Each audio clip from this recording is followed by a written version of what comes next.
Welcome to the Candle Business Coach podcast. I'm your host, Kirsty Allen, and I am the Candle Business Coach. I'm also a mum of three and a kindness advocator. This podcast is all about making and selling candles, business development, and mindset, delivered to you with advice, inspiration, and motivation in a new episode every Friday. This episode is brought to you by the membership for candle makers, the Candle Makers Collective. Becoming a member gives you access to fortnightly online group Q&A coaching sessions to support you, monthly online workshops and trainings to help you grow your business, plus frequent expert guest speakers to inspire and teach you. You'll also have access to an ever-growing resource library with templates, guides, planners, and ebooks. But my favorite aspect of the membership is our exclusive Facebook group for accountability, connection, and support. So if you're looking to take your candle business to the next level and learn more about the membership for candle makers, click the link in the show notes for the Candle Makers Collective.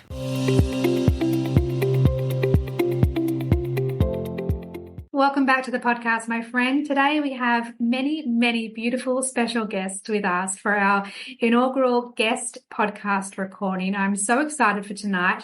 I've invited the members from my free Facebook group, Candle Business Hub, into this recording, into this safe space to ask questions relating to their candle making journey, their candle business, and their mindset challenges or any hurdles that they're experiencing along their journey as well.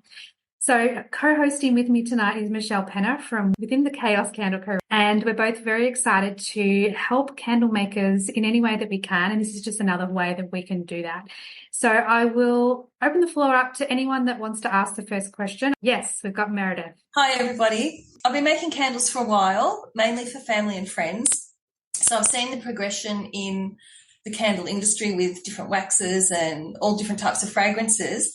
And I was wondering if someone could explain to me if they have used natural fragrances and also making your own blends. Like, is that an easy thing to do? Where do you start? Yeah, so that's sort of my first question. I have questions about other things, but that's what I'd really like to know. Yeah, perfect. I'll throw it over to Michelle. I know that she's very keen to help. I'll try my best to answer that, and then I think Kate probably can add in from our previous discussions. That's such a good question. The amount of times we get asked about natural versus synthetic fragrance oils, like if I had $1 for every time that was asked, it's all about the chemical composition. Natural is such a broad general term. It can refer to lots of different things. So if someone asks about that, I say, what do you mean by natural? Do you mean essential oils? Is that what you mean? Or is there something else that you're looking for as opposed to the synthetic fragrance oils? Because they're created in a lab, fragrance oils. They're made that way for a particular reason, to be effective and to be safe. In terms of essential oils as a natural fragrance oil, they're flammable and they're not safe in large amounts. It's not actually cost effective at all either. No. However, there are some natural fragrance oils that are marketed that way, and they're slightly different in chemical composition. There are synthetic fragrance oils that don't contain some of the, I'll use air quotes, nasties, that other ones do as well. And for example, Aussie Candle Suppliers has a table under each of their fragrance oils, and they say, this doesn't contain like phthalates or whatever it is, because some customers are very specific about their requirements, and you need to know your customer and what they want. So in terms of blends, I blend every single one of my fragrances that I use. I think that in the market at the moment, you need to have a point of difference. And that is a point of difference because you can't get my blends anywhere else. And, people do return to buy them from me because I'm not making, a basic coconut lime candle or vanilla caramel candle.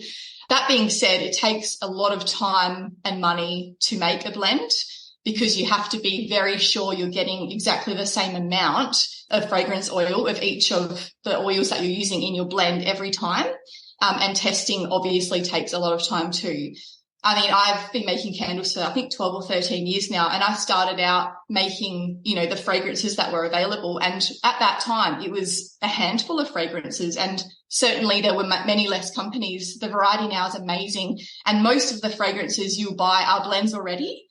So that's something else to think about too. But I definitely think blending is so much fun. You can be so creative with it. You just have to be careful. But I think it's such a great thing to do, and it is definitely a point of difference.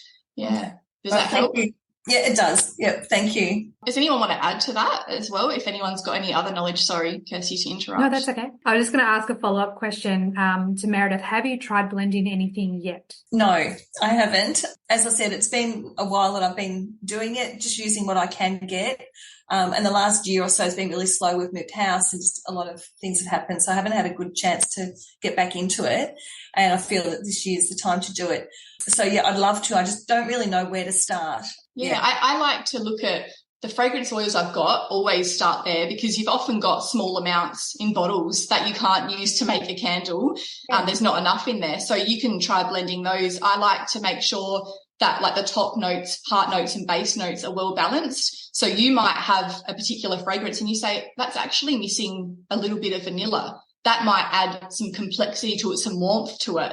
And then by doing that, you can easily make a whole new fragrance in such a small way.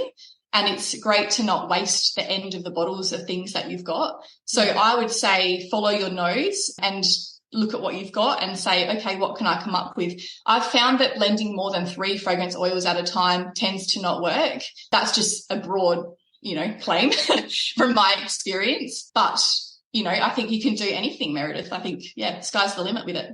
Okay, thanks. All right, I'll do that because I do have lots of what I call little dregs in bottles, the sample bottles I've had. So, yeah, that might be where to start. Thank you. I love how Michelle's added that it's being creative. That's such a joy, and that's why we've started making candles. That's why we get into the candle making journey, is because we want to express ourselves creatively, and being able to create your own blends really gives you agency to do that. So, yeah, have a go, give it a try, and let us know how you go as well. I will. Thank you. All right. Next question. Anyone? Don't all jump in at once. If we don't have questions, and that's totally fine, I'm sure we'll warm up. I do have a list of questions that I got that I've written down, and I would love to just throw it out to everyone that's on the call. So the first one being, what inspired you to start your own business, or what inspired you to start candle making? What about you, Kirsty? Can I ask you that question? Hey, I'm the host. I don't answer questions. I think your listeners would want to know. It's funny because I ask almost every guest that I have on the podcast, though, I have like a set list of questions, and depending on where the conversation goes, will depend on what questions get asked. But no one's interviewed me yet. No one's offered to do that or have been brave enough to want to do it. And I don't want to be like, hey, let's all talk about me, because that's not the vibe that I'm putting out. But we love it. You love it. Okay. Well, since you asked, it's a little bit of a journey, a little bit of a story that I'll take you on. My life was very much about my children, and it still is to a point, in terms of they're my all, they're my everything. They are the apple of my eye, and I love them dearly. But I felt for me that being a mum wasn't enough, and I felt like I was losing myself in becoming a mother. And when my children were young, I very much was craving to do something for myself, but still inspire them to follow their dreams as well. So I, pulled out my journal, as I'm always recommending when I do my coaching calls, is to journal your thoughts and to write down or to speak out how you're feeling, what you're thinking, and really get it out of your head so that you can let more new thoughts come in. And so I journaled and said to myself, what do I enjoy? What do I love? What brings me happiness? And the answer just came to me so quickly, and it was candles. I love candles. I love burning candles. I love the experience of buying them. I love everything about them. And so the next thought was, well, why don't I make them? Why don't I try? And then that began the journey, and I'm sure you would all agree, of just this obsession, this passion that just came out of what felt like nowhere for me, at least, and became this beautiful journey of learning not only how to make the candles and how to market them, but how to rediscover myself in the process. And how did you then move from that to candle coaching?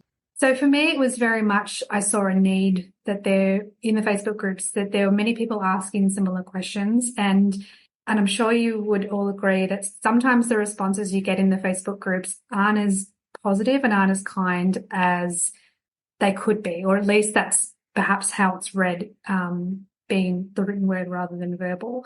So again, thought to myself, well, why isn't there someone that can offer kindness and support and guidance in a space that is nurturing and encouraging. And then again, the next thought was, well, why can't it be me? Why can't I go down that path and become the candle business coach? And that's, what I've been doing for a year and a half now. And you still make candles as well? Unfortunately, I don't, but I've stopped making candles only because the business of the coaching business is taking off, and having 3 young children and still working part-time as well.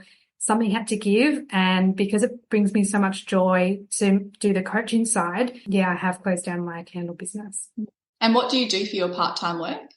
So I work at a hospital. Nice, yeah. Yeah. That's a lot to manage. I work 4 days a week as well, so it's pretty much full-time, plus the kids, plus the coaching, plus being a partner and a daughter and a sister and all the things, and being a friend and just trying to juggle it all. So it got to the point where it's very much something has to give. And I feel like this is just me being honest, I feel hypocritical not still selling candles because I'm the candle business coach. But in saying that, it was the right decision for me, and I still stand by that. I don't think it's hypocritical at all. Oh, I think you can't do everything, and you've got a massive skill set. So why not move into that? And especially if that's what you love and what you're, I guess, attracted to in terms of work at this phase, and you can always dip back in whenever you want. And I've still got suppliers. I can certainly get back into it. So I do think it's important as well. This was something that was missing when I started my business, which was a long time after I started making candles. A lot of people still work. A lot of people still work to fund their business. And I think that not a lot of people talk about that or recognise that. And it takes a long time and sometimes luck to build your business to a point where you can actually have a full-time income from it. And I just wanted to say it because I don't think that it's said enough. And I don't think that it's obvious from Instagram and people's accounts and what they're posting that, there's actually other work going on as well. I agree. And I feel like in some ways there can be a bit of, not shame, but there is some part of it where you want to be in this place where you've got a full-time income from your business, but the journey to get there, it's a transition. It takes time. And being able to be comfortable with where you are on your journey and accepting it for what it is and where you are, and knowing that you're on your way to your dreams, as long as you're taking inspired, imperfect action often and consistently, you will get there, but share the journey of where you're at along the way. All right, let's throw it out to everyone. Does anyone have any questions about, their candle journey or their business that they'd like some clarity on? Yes, Chrissy?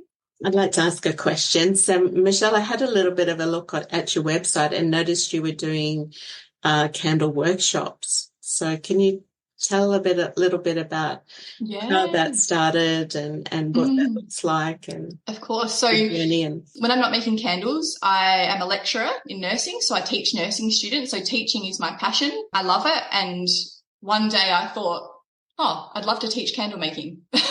I'm not super confident or super passionate about the business side of candle making.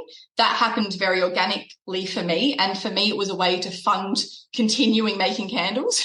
But I love the technical aspect of it. And I love teaching people to be creative and to have a skill where they can not have any screens, be mindful for just an hour and concentrate on creating something. I think it's super important in terms of mental health and self-care. Not a lot of people are good at, sitting there and meditating or being still, me. So I thought, it would be great to be able to teach that skill so people can, buy a kit or whatever they want to do, or even just the workshop, have an hour just to themselves where they can focus on, enjoying the fragrance and creating something beautiful to take home. So I started because I was asked by friends of friends to do a few kids parties. So I started by doing some kids parties where I taught them how to make those sprinkle candles with like the whipped wax on top. And then there was like little embeds as well. And that was really great fun. And then I started getting emails from different companies to come and do workshops for their staff. The latest one I did, which was I think it was just in December, was for Bunnings. So I went to their corporate office in Adelaide here, and I taught a candle making workshop to their heads of stores from Northern Territory and South Australia. And that was amazing. I didn't know what to expect walking into it. They were all so just so keen and so involved in the process, and it was wonderful. And I'm doing a couple for Mother's Day as well with different communities. There's one at a town hall and a couple of other ones at people's residence. I think that if you've got the skills like we all do here, it's such a great thing to do. People often say to me, but you're teaching people how to do what you do. Why would they still buy candles from you? And I was like, well, they're not actually making a candle business. They're still going to make candles, but I don't believe in gatekeeping knowledge. I'll tell anyone anything they want to know if I know it. That's just how I think knowledge should be shared.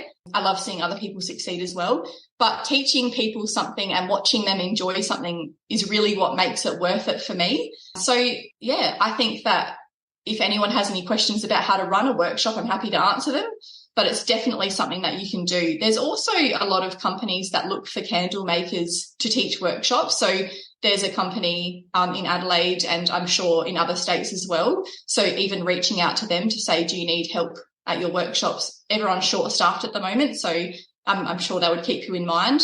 Even, doing a trial run for a group of family and friends, if that's something that you want to go into, is a really good way to fine-tune those skills and your process as well. It took me quite a few iterations to get to the structure of the workshop in the way that I wanted to. I didn't want it to be rushed. I wanted it to be about enjoying the fragrance when they were choosing what one they would make, being very careful with temperatures and weights and that type of thing as well.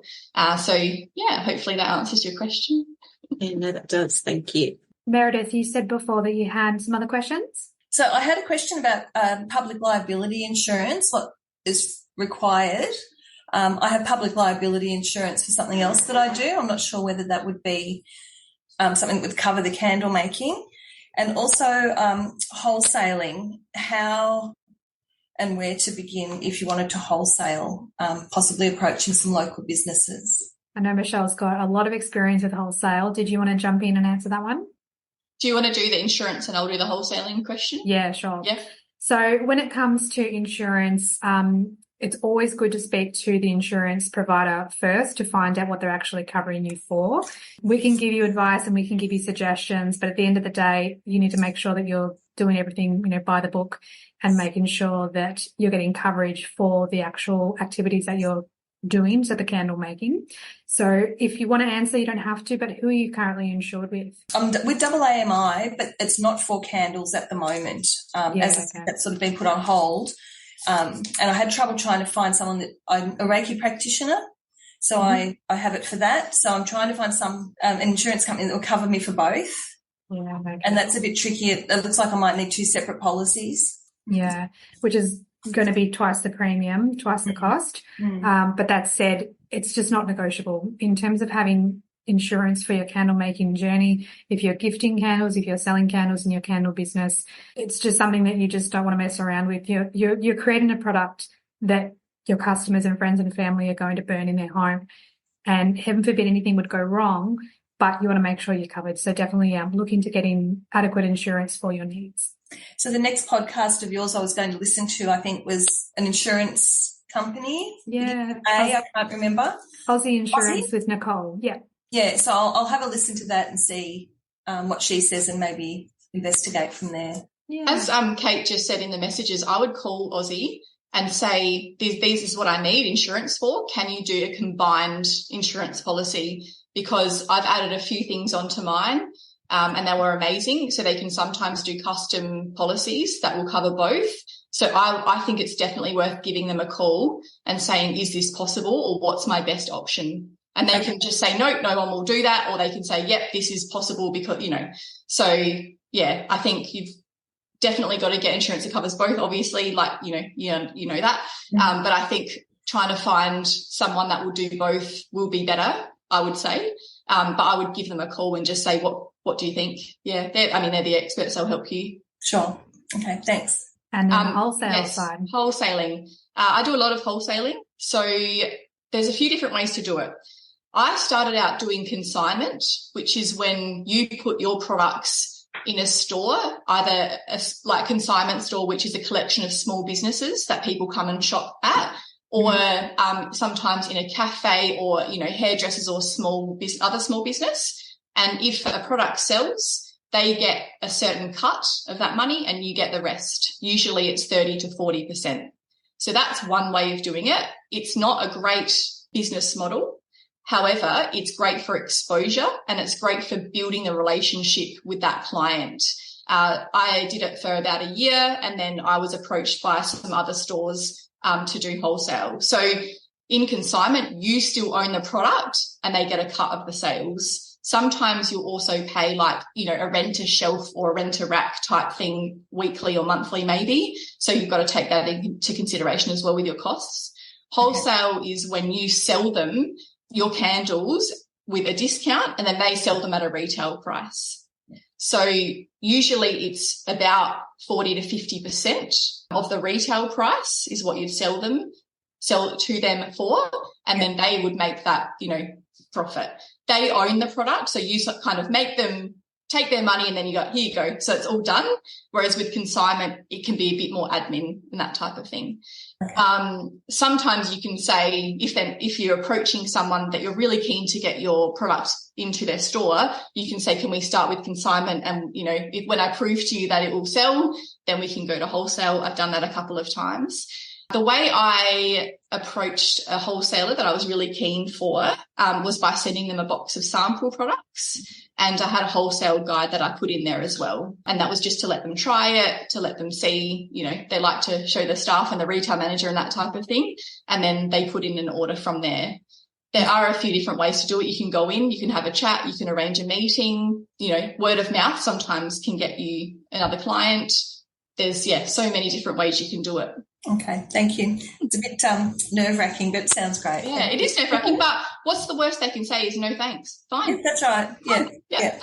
I think if it was me, Meredith, I would be writing a list of your top 10 people that you'd like to get into and start at the top and maybe, have a goal of getting into one new store a year or something like that. It depends what your personal business goals are. Yeah, that's what I did, and you can sort of build the relationship. And I think it also helps, if you build that relationship, whether it's via email or going in person and saying, oh, I love what you do. Like, here's some of my candles. I think that'd be great. It's not about asking them to buy them straight away. It's about nurturing that relationship and showing them that you're really interested in their business and that your business ethics and your values align with theirs. I think that's really important in small business at the moment. Right, that's great. Thank you. Thank you so much. Yeah, I would agree with Michelle. You want to make sure you're aligning yourself with businesses where you would be proud to have your candles on display, not just, I want my candles everywhere because then I'm going to have more success. So being intentional and having that integrity is really important. Yeah, and picking, what aligns with your values. What do you want from your business? I love partnering with other small businesses. I like doing collabs a lot. It makes me really happy. I was approached by quite a big retailer and I was on the fence about it for a long time. I ended up going with it because of the relationship I built with the manager in that store, and understanding how they treated their staff and how they ran their business was just wonderful. And you've got to be proud of where your candles are, essentially. Yeah. Great. Thank you. You're a wealth of knowledge. Thank you. All right, I'm just going to jump into the chat because I've noticed that there's a couple of questions. Meredith said she was given a candle making kit. That's where she started. Amazing. All right, Karen has asked, insurance when doing workshops, who covers that for OSH issues? Yeah, you have to have extra insurance. But I just, as we were talking about insurance before, I just called my insurance provider and said, I want to do workshops. How much is it? That was when I was approached to do a workshop first because I wanted to see if financially it was feasible. And then so I'm going to talk about costs a bit here. It's a bit boring and complicated, but, I added that into my indirect costs as well. So I have a spreadsheet where I calculate how much I need to charge per participant to be able to make an hourly rate that I'm happy with and also cover the cost of everything. So I put that into my spreadsheet and came up with how much I would charge per person, and then went back to the person that wanted the workshop and said, this is what I will be charging. So it does depend very much on how many people you're going to have in each workshop. So my insurance provider needs to know that before the workshop happens. So I email them and I say, I'm doing a workshop on this date, this location, this is how many people, and they add it. It's a bit fiddly, but it's just how it works for me. And that way I'm not paying kind of like a big chunk of money for it. It's as I go, because there might be times where I need to take a bit of time off and I'm not doing any workshops. So yeah, that works well for me. But yes, you definitely need to be covered for that, and it needs to state it in your policy. Definitely, yep. And then we've got a question from Zoe in the chat as well. Let me just have a look. I'm interested in starting to make candles properly in the future. When I pour wax from the melted candles into the vessel, I'm getting a well around the wick when it sets. Is this avoidable? So do you mean that like it's tunneling? That's how how do you read that, Michelle? So do you mean you've been using wax from candles that have already set? It's hard to know. So do you know what temperature you're melting the wax to? Yeah. So I think that's probably where you need to start. I guess the first problem is if you're using a whole bunch of old candles, you don't know what type of wax is, I guess, being used in each one. Are these your candles that you've made and that you haven't like burnt down all the way? Okay. So the problem is you don't know if they've all used the same wax or not. There's so many different types of waxes that are used in candles that we buy off the shelf. So some could contain paraffin, some could be soy, some could be cocoa. So we just don't know. So mixing a bunch of different waxes is probably not the safest thing to do. I'm not against reusing wax from candles that you haven't used. I think that's a pretty cool thing to do. But by using a lot of different candles, you're making a candle that's essentially comprised of a lot of different waxes and different fragrance oils. If you've got the same fragrance from the same brand, the ends of those, I think that would probably be okay. However, I probably can't answer this one too well as, I just think safety is the main issue here. If you do want to try and get, your temperatures right, I would be sticking to one type of wax that you're buying, Zoe, from a reputable supplier, and you can choose whatever one suits you. But you need to be careful of taking the temperature of the wax, melting it to its melt point, and then pouring as per the manufacturer's recommendations. And that's going to give you the best results. That way, if you're really interested in making your own candles from scratch, you can troubleshoot it a bit more that way because there's so much information online about specific temperatures and specific things to try for each different wax. But I don't think I could probably answer that one because I'm not sure of the specifics of what you're using. What you could do, Zoe, is get us some more information and pop your questions in the Facebook group, and then we'll be able to troubleshoot it a little bit further with you as well. Okay, we've got a question about including tax or hobby from Ina. I love how Kate's just answering stuff in the chat. You're a bit of a legend. Hello. Hello, how are you? I'm good, thank you. You can see me or not? I'm not sure what's going on. That's okay. We can't see, but we can hear you, so that's good. Yep, I'm pretty bad in this. I'm just 7-day-old in candle making, so just pretty fresher. No, that's good. Well, welcome. It's exciting. Thank you. Yes, I'm quite enjoying your group too. Oh, that's wonderful to hear. Thank you. Just confused. I don't know. It's tech, so it's like a hobby. I think it's sorry, Michelle.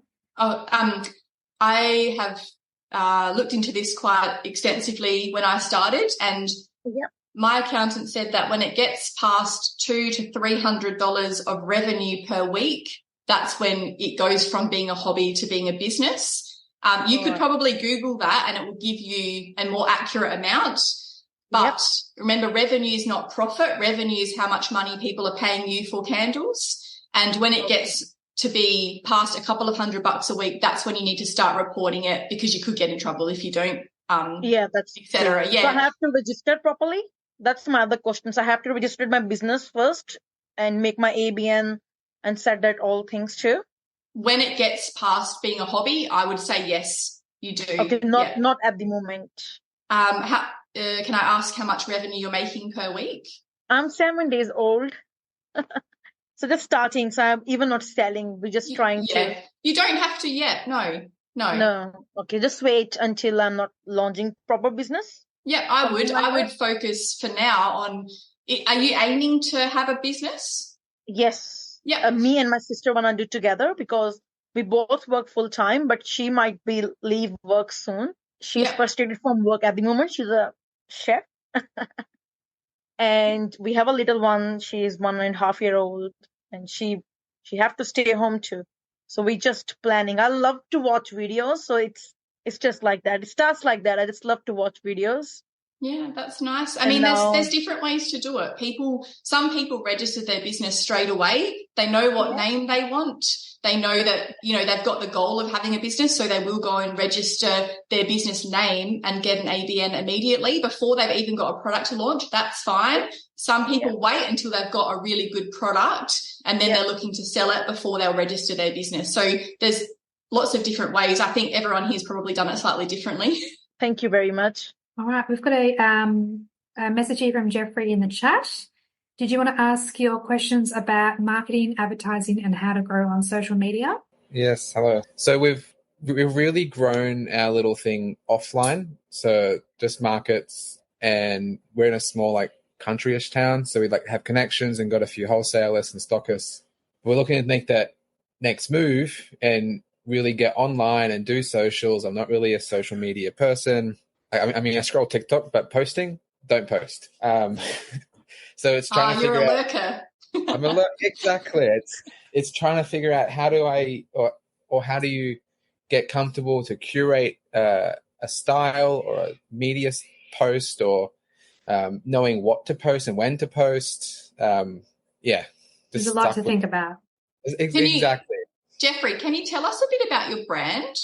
It's very minimalist. Our vessels, we've got two sort of collections. We've got a bold black range, a bold black Cambridge vessels from Aroma, and then we've got and that's 13-ish funky name scents. So here, Getting Freaky, and just some funny names. Then we've got a more curated range. It's white vessels, very contrast, very more sparry sort of looking. Yeah, that's really the style we're going for. That sounds really cool. And also, before we jump in and answer that, well done on building your business offline with local markets and things first. I often see people saying, I've launched my business online, I'm not getting any sales, why not? And I said, I did markets for 2 years before I even got an online sale. You need to build a customer base, and also it's great market research, I think.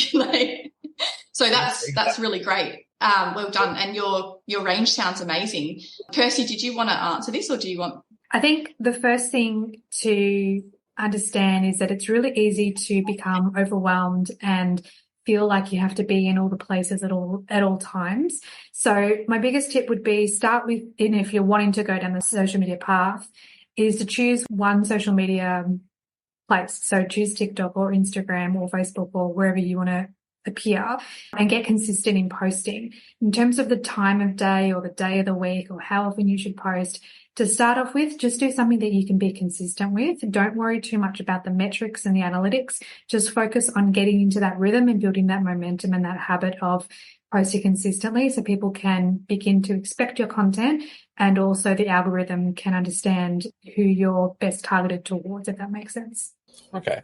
And when you're looking at content to post, you can only take so many photos of the same candles. True. How do you sort of brand? This is where I get stuck, is how do I branch off without not every post being here's candle 1, candle 2? True. How do you try to curate that feed for the audience and the community, really? So my answer to that would be, it depends on what channel that you choose to start with.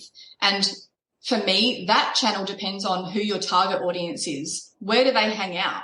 Are they the kids, the younger generation who's hanging out on TikTok? I can't stand TikTok. It gives me sensory overload. I know that a lot of small businesses do very well on TikTok because their algorithm is super different to Facebook and Instagram. It sounds like your candles probably go very well on TikTok, considering the funky names and that type of thing. I tend to stick to Instagram because my target audience are definitely millennials and mums, and usually they're on Instagram. However, Facebook does okay as well. And then there's, posting in your local community groups and things like that to advertise too. So I would say choose one channel. If you've been scrolling on TikTok and noticing a lot of candle businesses, I would probably say that's what you're sort of intuitively going towards. So maybe choose that one. And then I would look at what other candle businesses are doing and try and do something different. That would be my advice. There's a lot of ideas that you can get from just Googling, TikTok posting ideas for businesses, and they'll come up with a list. So a clip of you making a candle, a clip of you selling a candle, a clip of you choosing the fragrance and blending it and whatever. So there's a whole lot of those. People love behind the scenes. They always go really well on my channels. But if you're posting just photos of your candles, I would say it's probably not enough at the moment as well. The algorithm tends to like videos at the moment. That changes all the time, and it's exhausting to try and keep up with it.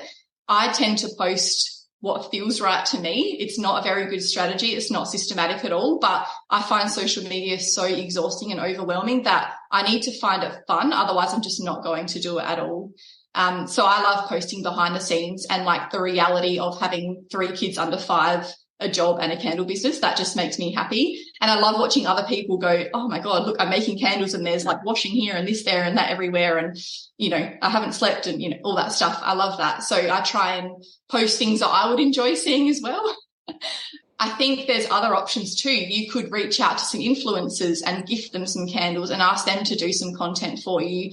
You could, you know, get user generated content going as well. There's heaps of options. But as Kirsty was saying, I would start with one channel and then have a look around at, you know, what is working on those channels and, yeah, see what fits with you and what you want, how you want to advertise and what you want to show. Some people don't want to do behind the scenes. Some people want, you know, a really curated aesthetic for their feed, and that's fine too. If you've got a luxury candle brand, that might really work.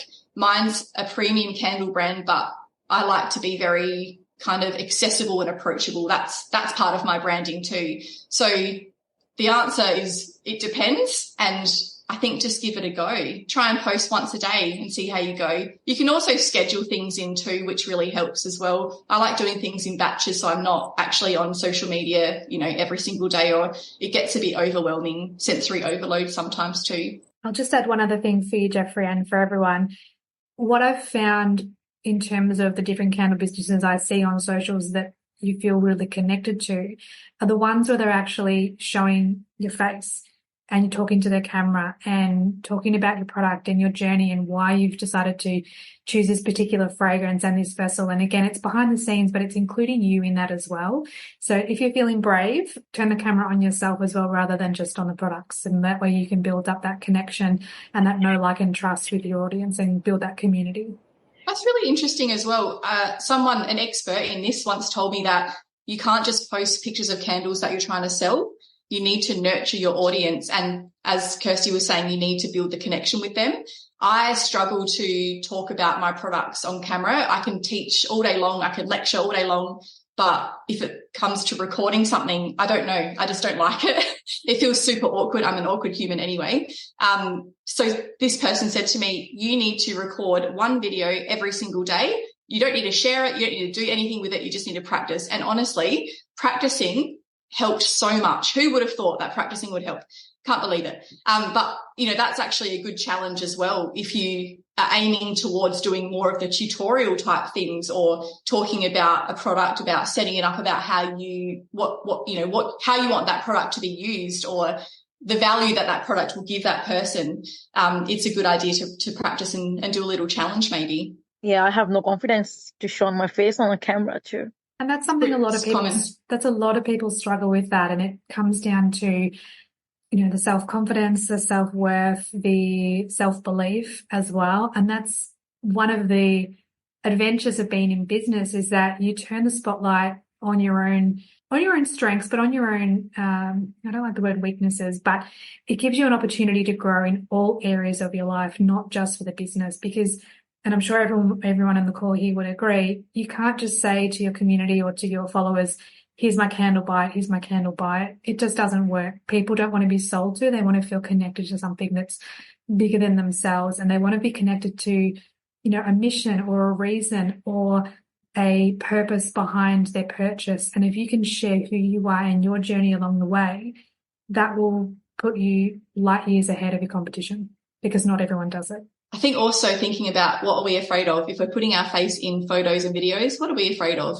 You know, we are who we are, and it takes a lot to overcome those insecurities. But I think that, you know, personally, I love seeing people making the candles or talking about products. I want to know the story. I want to know why they started. I want to know what's their point of difference? Why are they doing this? Who are they? It's amazing. And I would, never think, oh, that person shouldn't be in front of a camera. I always think that's so cool.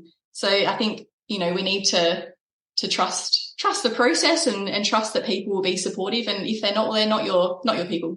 And that's the thing. We have a lot of fear of rejection, because when we created products, particularly candles, because we're all candle makers here, when you're making a candle, you put a lot of love, time, effort, and energy into that candle, into that product, depending on what else you have in your range. And when you go to market or you put yourself online and you say, here's my creativity, this means so much to me, do you like it as well? And then they don't purchase, we can then take that personally. And honestly, from their perspective, it's got nothing to do with that. It's the way that we're perceiving the potential transaction that can bring up a lot of fear and hesitation and insecurities, when really it's more about doing what's in alignment with who you are, following your butterflies, following your intuition, and trusting the process and holding that vision in your mind. It's hard because it's such a personal thing, isn't it? Making candles and having a business, you pour everything you've got into it. So you can feel like rejection if you're not making sales, or if someone says, oh, I don't really like that fragrance. It's so interesting, the response that you can have. And the scent is so personal. Not everyone's going to like every scent that you offer. And it might be that they prefer fruity and you're more of a floral brand, or however it might work out. But when you find your people, when you find your community, and you do that by being consistent in your business and your journey, it's amazing. It's magic. Do we have anyone else that wants to share some thoughts or have any questions? Maybe someone that hasn't spoken up yet. If there's no other questions, I would really like to know from whoever is willing to share, either using your microphone or in the chat, what is your one goal, your top goal for this year? Doesn't have to be business related either. What's yours, Kirsty? To do a group podcast recording on the 5th of January. Oh, wow, I did it. Amazing. Yes, this year's a success. Mine is to get out of kids' bedtimes. No, I love that. Oh, gosh, I've got so many different goals depending on the topic, but I'll keep it business related, since it's a business podcast and it's a candle making podcast. It's just to keep challenging myself to keep growing. I know that's not really a tangible, outcome as such, but it's more, we have those moments in our day and in our lives where we can make a choice of, do I work on the business, or do I watch TV? Do I work on my personal growth, or do I scroll on social media? And being consistent in making the best choice for me in that moment is something I'm working towards, rather than saying I'll do it later or I'll do it tomorrow. So it's about helping to overcome that procrastination that we all feel at times, and knowing that if I'm pushing back on taking action, I'm actually pushing my dreams further into the future. And that's not what I want. So 2024 for me is about nourishing my mind and my soul and my business, and just trusting in myself as well. That's so great. What about you, Michelle?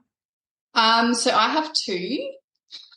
So my first one would be to slow down and really soak in life at the moment. So soak in the kids while they're small, soak in the business I've created that's been, modestly successful after years and a lot of hard work. Nurture the relationships I've got with my clients, the current ones. I'm not taking on any new clients this year. Really just stop and enjoy the process. And I also want to do 2 charity batches of candles as well. So that's another goal of mine. Amazing. Yeah. We've got Meredith in the chat who says one of her goals is to create a website, which is a huge goal to have, and it will be a journey to get there. But you've got the support of everyone in the groups if you have questions as well. So it's important to know you're not alone on your journey, no matter who you decide to, have your website through. But it's a process. I'm sure if all the people that have got a website or are in the middle of launching a website or are developing it, you know that it does take a lot of work and a lot of time, but you're learning things as you go and you're upskilling along the way. So don't be afraid of the process and just, go with the flow.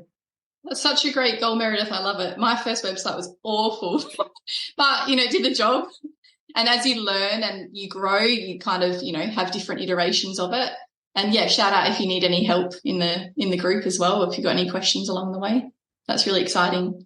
It's a whole other skill set, isn't it? There's so many different facets. On websites, does everyone have a preference with their provider? Shopify, Big Cartel, Square? I'm a Shopify girl myself. What does everyone else use or I prefer? was a Shopify girl, but I've swapped over to No Hassle website, and it's all I need for where I'm at in my journey. But I'm loving the process and feel very empowered in being able to build something that I actually love. So that's great. And it is about what you need. What functions do you need and what fits that? And, you know, what can you afford as well? That's really important. Do you want to just use a free one to see if it's working for you, if e-commerce is a thing for you or not? Maybe you don't need a website at all. There's so many things to think about, I think, in the choice. Does anyone else want to share what website they use? Tracy? Sorry, Tracy. Tracy? Hi. Hello. Can you hear me? Yes, we can hear you. I'm on my iPad, so it's a bit, but anyway. I use Wix, but I'm now in the process of rebranding. I'm going to rebrand. I've been working hard on that and looking at changing to either Shopify or No Hassle. I keep teetering between the two, and I'm not sure which one to go with. It's, hard. Wix is, I don't know, it's worked well for me, but I just don't like the aesthetic of it. Well, because you've got to toss up function with the aesthetics, with the, it's a tough one. So, Shopify and No Hassle. I don't know which one to go with yet, but I'll make my decision soon, I think. Which is exciting. Yes. Yes, I've been doing lots of research and stuff. So, and I think we can underestimate how much time goes into the research phase. And we're so keen to get to the other side of the journey. We want the website done. We want to have it up and running. We want to have launched. But it is important to take those initial steps and to do that initial research to make sure that when you do make a decision, that it's the best decision for you and your business. Yeah, well, I think I've given myself 3 months because I am rebranding. So I thought I want to tie them all in together. And, you want everything done, and it doesn't happen that way. So I'm being kind to myself and giving myself a couple of months to sort it all out. So, yeah. And breaking it down into, manageable chunks is a good thing to do as well, I think. Yeah. Yeah. And just being sensible about it. Yeah. One thing a week or whatever it is that you can manage. Knowing I can't do it all in one go. So, yeah. Absolutely. Yeah. Kate, who do you use? I use Shopify. Yeah. Purely because I was using Etsy a few years back and I didn't like the relisting fee every single time you wanted to put something up there. Like, I like that you can just pay for the full month and put as much as you want on there and not have to worry about it, really. Absolutely. I pay for a year at a time, and I love it because it means that I can calculate, costs and that type of thing much, much better. It's much clearer. Yeah, definitely. I've got a question I'd love to ask everyone. Is there a particular heartwarming or rewarding customer experience that you have relating to your products? Perhaps you've sold a candle to someone. It was just a simple transaction perhaps, but then the feedback you got really made you re-believe in yourself and re-believe in your journey, and also the experience that they couldn't have had without your product. Has anyone got any stories that they'd like to share? I've had a few because I do candles based on places. So people that have moved away and they say this really reminds me of home, and I'm like, oh my God, it's just, so emotional. But I really love in my community, I sometimes swap candles for other things, and like the trade system just warms my heart. I love it. So there's a lady around the corner from me that makes soaps. Someone else makes cookies, and we often just do trades. And I just think it is the most glorious thing. It's so wholesome. It's just beautiful. That's one of my favorite things at the moment. I love that. That's so sweet. All right. So the last question I'm going to ask the group is, how do you stay motivated and inspired to keep creating candles? So it's actually driven by the community and the people that are around. I find not only from, talking to other people and about making candles and go, finding out what they're doing and thinking about that and what I'm doing and then going off and creating. And it's the whole process. But it's for me, it's about community and being a part of that and just learning from other people every day, I guess. That's beautiful. And would anyone else like to share? Or any other questions in terms of their business or their journey, if they have anything that they want to talk about? So my question would be, this could be to anyone, what do you do when you're going through like a slump in your making journey? What do you do to pull yourself out of it? Or do you allow yourself to have that time where you just kind of rest and recoup and then come back inspired after like regathering your strength or whatever? That's a really great question. I think it's really important to honor where you are in your personal life in relation to your business as well. But there is a difference between taking a break because you need it and taking a break because you're procrastinating. So as long as you can tell the difference, and that takes self-reflection and self-knowledge to know if you're taking a break because you need to re-energize or because you're avoiding doing the work for whatever reason it might be. So yes, definitely honor where you're at, listen to your body and know that the inspiration will come as long as you're still feeding your mind in positive ways. So, listening to podcasts or reading books or even just listening to music, something to help keep you out of a funk, to help you get back into your business when it's the right time for you. I have a few different strategies I go to. So one is making something for myself, whether that's like a new fragrance that I blend just for personal use or using a new vessel. I go right back to the start and say, all right, I'm just going to make this one candle for me and really enjoy the process. The other thing is I tend to lean towards more connection if I feel like that. So, Kate, we have a chat with a couple of other legends and I'll often post in our chat and say like, this is what's happening or this is what I'm going through or things are too hectic and I feel like this, and getting that input from other people that it's normal and maybe some suggestions about how to move past that. That's really great for me as well. Also, if I'm going through a slump, sometimes I'll do a market because having that connection with customers is not something that you can get online. You really just can't. You can't, emulate that. So seeing people's faces when they pick up the candle, talking to them, talking to other stall holders, each market is a community in itself.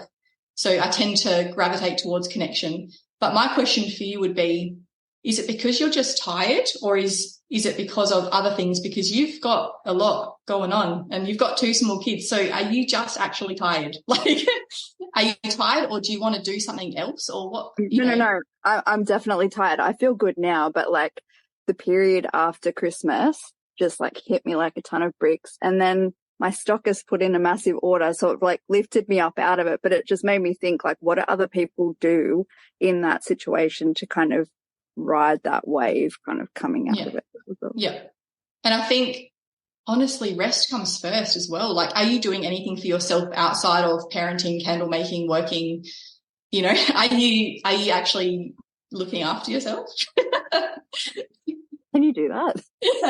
I don't know. No.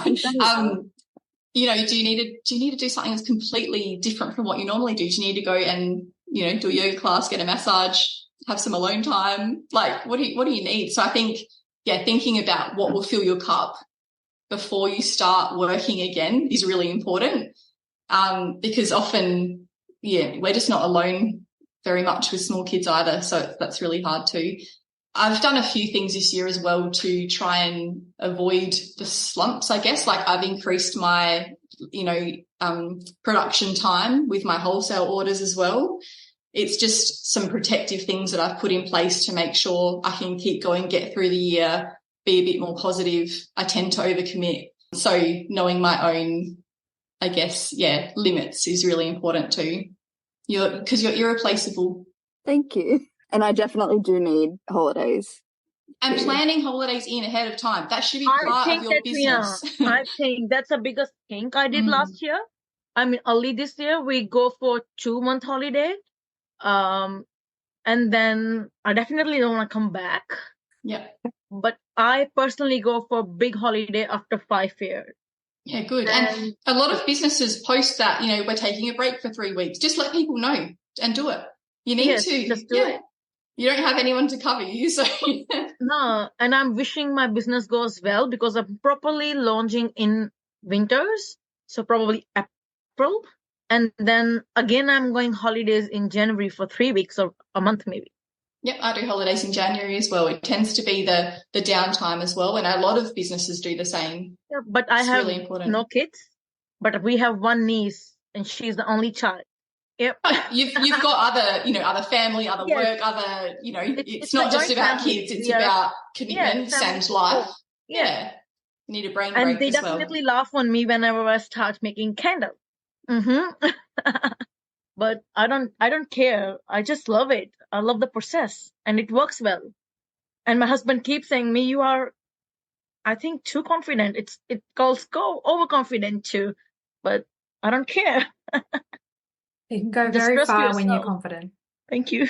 Does anyone else have any questions or thoughts they'd like to share before we stop the recording? Well, in that case, thank you so much, everyone, for coming on the call tonight and being part of this group podcast.